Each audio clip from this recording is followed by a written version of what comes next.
यदि आप श्री कैंची धाम में मान्यता रखते हुए श्री कैंची धाम जाकर महाराज जी का आशीर्वाद लेना चाहते हैं और यह कामना कर रहे हैं कि महाराज जी के दर्शन के बाद आपके जीवन में बड़े से बड़े परिवर्तन हो, तो यह 4 बातें आपको मुख्य तौर पर ध्यान रखनी है।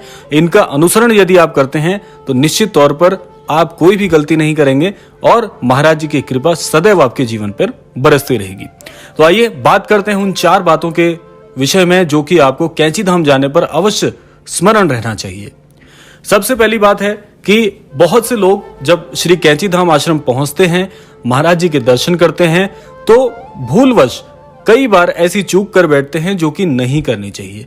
पहली बात का आपको सबसे पहले यह ध्यान रखना है कि जब भी आप कैंची धाम जाएं तो बिना प्रसाद ग्रहण करें वहां से वापस ना आए। अब देखिए होता क्या है कि हम अंतर मन से बहुत ही प्रसन्न होते हैं कि महाराज जी के दर्शन हो जाएं और दर्शन हो भी जाते हैं तो उसके बाद आप बिना प्रसाद लिए वापस आ जाते हैं। तो ऐसा क्यों नहीं करना चाहिए या ऐसा भूलवश होना भी गलत है। क्यों गलत है? क्योंकि महाराज जी की एक सदैव आदत रही है कि पूर्व से ही जब भी महाराज जी के यहाँ कोई दर्शन करने जाता था तो महाराज जी बिना भोजन प्रसाद कराए उसे वापस नहीं भेजते थे। यानी कि प्रत्येक भक्त जो कैंची धाम जा रहा है महाराज जी के दर्शन करने हेतु, वहां से महाराज जी उसे भोजन कराकर ही भेजते थे। अब आप सोचिए कि जब महाराज जी की आदत है, महाराज जी को बड़ी प्रसन्नता मिलती है, तो यदि आप बिना प्रसाद लिए वहां से आएंगे तो आपको क्या लगता है कि महाराज जी को प्रसन्नता होगी? बिल्कुल नहीं। तो इसीलिए आप ये बिल्कुल सुनिश्चित करें कि आप दर्शन करिए, महाराज जी का आशीर्वाद लेकर आइए और साथ साथ में प्रसाद भी, महाप्रसाद भी आप महाराज जी का अवश्य ग्रहण करके आए। तो पहली बात का आपको अवश्य ध्यान रखना है। बात करते हैं दूसरी बात की। दूसरी बात जो आपको सदैव ध्यान में रखनी चाहिए वह यह है, जैसा कि आप सभी जानते हैं कि कल 15 जून है, महाराज जी ने अपने कर कमलों से श्री हनुमान जी की वहां पर स्थापना की है। तो इसीलिए कल आप सभी जानते हैं कि बड़े ही भव्य मेले का आयोजन कैंची धाम में हर वर्ष 15 जून को होता है। अब क्या बात आपको ध्यान रखनी है कि जब आप कैंची धाम जाएं तो महाराज जी के विग्रह के दर्शन करने के साथ साथ में श्री हनुमान जी को शीश नवाना बिल्कुल मत भूलिए। आप जब वहां पर महाराज जी के द्वारा स्थापित श्री हनुमान जी के समक्ष शीश नवाते हैं, अपनी कोई मनो इच्छा है वह कहते हैं, तो निश्चित तौर पर हनुमान जी का आशीर्वाद आपके साथ बड़ी ही सुरक्षात्मक तौर पर अवश्य आपको मिलता है। तो श्री हनुमान जी के दर्शन करना बिल्कुल मत भूलिएगा। समय निकालकर यदि आप कैंची धाम जा रहे हैं तो अगर यदि संभव हो सके तो श्री हनुमान जी के समक्ष श्री हनुमान चालीसा का पाठ भी अवश्य करिएगा।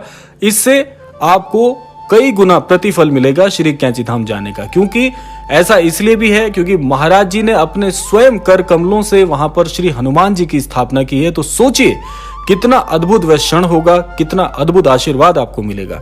तो यह दूसरी बात है जो आपको ध्यान में रखनी है। अब बात करते हैं कि तीसरी ऐसी कौन सी बात है जो आपको बिल्कुल स्मरण करनी चाहिए, ये चूक नहीं करनी चाहिए, और वह है सबसे महत्वपूर्ण बात यही है कि आप कैंची धाम महाराज जी के दर्शन करने जा रहे हैं। आपके मन में बहुत सारी इच्छाएं हैं, आप चाहते हैं कि महाराज जी के समक्ष वहां पर अपनी सारी मन की बात कह दें। और हर क्रमांक में मैं आपको यह अवश्य बताता ही हूं कि बिल्कुल भी हिचकिचाना नहीं है। तो तीसरा जो महत्वपूर्ण आपको बात याद रखनी है यही है कि अपने मन की जो इच्छा है आप महाराज जी के विग्रह के सामने यदि संभव हो तो बैठ कर करिए, नहीं तो यदि आपको नहीं वहां पर ऐसी व्यवस्था हो पा रही है तो आप खड़े होकर श्री महाराज जी के विग्रह के सामने बिल्कुल बिना हिचकिचाए अपने मन की बात कह दीजिए। उससे आपको बड़ा मन आपका बहुत हल्का हो जाएगा। आप देखिएगा बहुत से लोगों की ये आदत होती है कि थोड़ा सा जब भीड़ भाड़ वाला माहौल होता है तो वहां पर अपनी बात कहने में बहुत चूक कर जाते हैं, भूल कर जाते हैं, पूरे हृदय की बात कह नहीं पाते। लेकिन एक बात मैं उन सभी के लिए कहना चाहूंगा कि आप इतनी दूर से महाराज जी के दर्शन करने जा रहे हैं तो फिर यदि महाराज जी के समक्ष कहने में भी यदि आप हिचकिचा गए तो फिर आप अपने हृदय की बात किससे कह पाएंगे?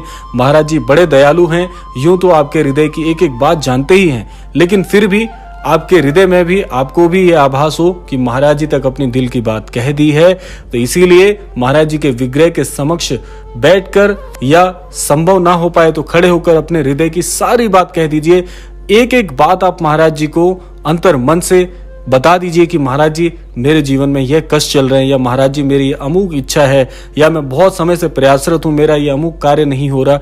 तो आप जब अपने हृदय की बात कह देंगे तो क्या होगा, आपका हृदय, आपका अंतर्मन काफी हल्का महसूस करेगा। और उसके बाद जो महाराज जी की अमोघ कृपा आपके जीवन पर बरसने वाली है, इसका अनुभव तो आप स्वयं करके मुझे प्रतिक्रिया स्वरूप में अवश्य बताइएगा, क्योंकि मैं आपको प्रत्येक क्रमांक में यह बात कहता हूं कि जो अनुभव अंतर मन से होता है महाराज जी से जुड़ने के बाद, उसको आप कभी भी शब्दों में उसका व्याख्यान नहीं कर सकते।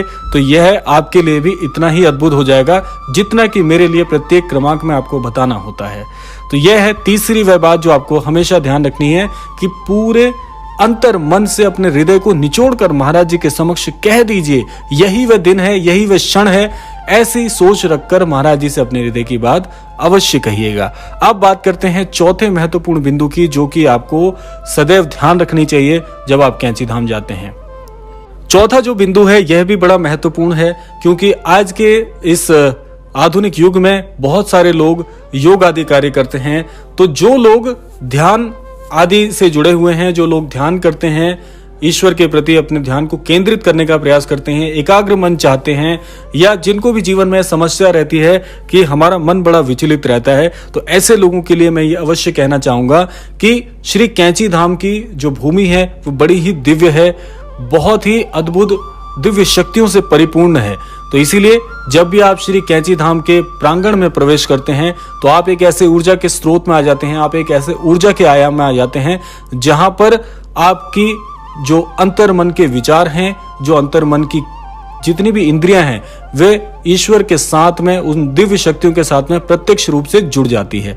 तो इसीलिए जो लोग ध्यान आदि कार्य करते हैं, योग आदि कार्य करते हैं, वे थोड़ा समय निकाल के यदि संभव हो सके तो महाराज जी के विग्रह के समक्ष बैठकर ध्यान करने का प्रयास कीजिएगा।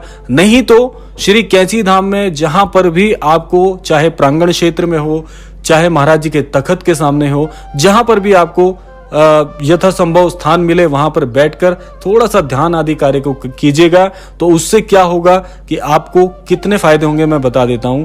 आपको सबसे पहला फायदा यह होगा कि आपको महाराज जी की उन अद्भुत दिव्य शक्तियों से एकाग्र मन को केंद्रित करने में पूरी शक्ति मिलेगी।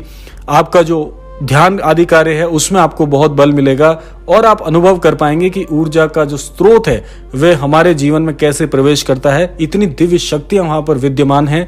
तो इसीलिए मैं आप सभी से कहना चाहूंगा, वैसे तो ध्यान आदि कार्य सभी को करने चाहिए, थोड़ा समय निकालकर स्वयं को जानने का प्रयास करना चाहिए। योग हमें यही शिक्षा देते हैं। और आप जब यह ध्यान की प्रक्रिया वहां पर कर रहे होंगे तो आप ये प्रत्यक्ष रूप से अनुभव कर पाएंगे कि कोई दिव्य शक्ति आपके साथ अवश्य जुड़ी हुई है। तो इतना अद्भुत वह अनुभव होता है। ये मैं आपको अपने व्यक्तिगत अनुभव से भी बता रहा हूं, क्योंकि जब मैं बीच में अभी कैंची धाम गया था तो महाराज जी के विग्रह के समक्ष मैंने ध्यान किया, तो मुझे ये बड़ा ही अद्भुत चमत्कारिक अनुभव हुआ कि जो दिव्य शक्तियां कैंची धाम में विद्यमान हैं वे आपके अंदर प्रवेश करके आपको ये आभास कराती हैं कि आप एक दिव्य स्थान में भी विराजित हैं। तो यह है वे 4 बिंदु जो आपके जीवन में बड़े परिवर्तन ला सकते हैं, आपको सही दिशा की ओर मार्गदर्शित कर सकते हैं, सफलता के लिए अग्रसर कर सकते हैं। तो आशा करते हैं कि इस क्रमांक से अवश्य ही ये 4 बिंदु आपके लिए बड़े महत्वपूर्ण रूप से कार्य में आएंगे। इसी कामना के साथ विदा लेने का समय भी आ गया है।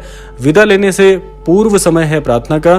तो आज के क्रमांक से भी मैं यही प्रार्थना करना चाहूंगा, महाराज जी के आशीर्वाद अनुसार सभी को सन्मति प्रदान हो, सद्बुद्धि प्रदान हो, सभी को आस्थावान महाराज जी बनाए और इस संपूर्ण सृष्टि का कल्याण हो। इसी कामना के साथ विदा लेते हैं। मिलते हैं अगले क्रमांक में। तब तक के लिए जय श्री राम, जय गुरुदेव, जय उत्तराखंड।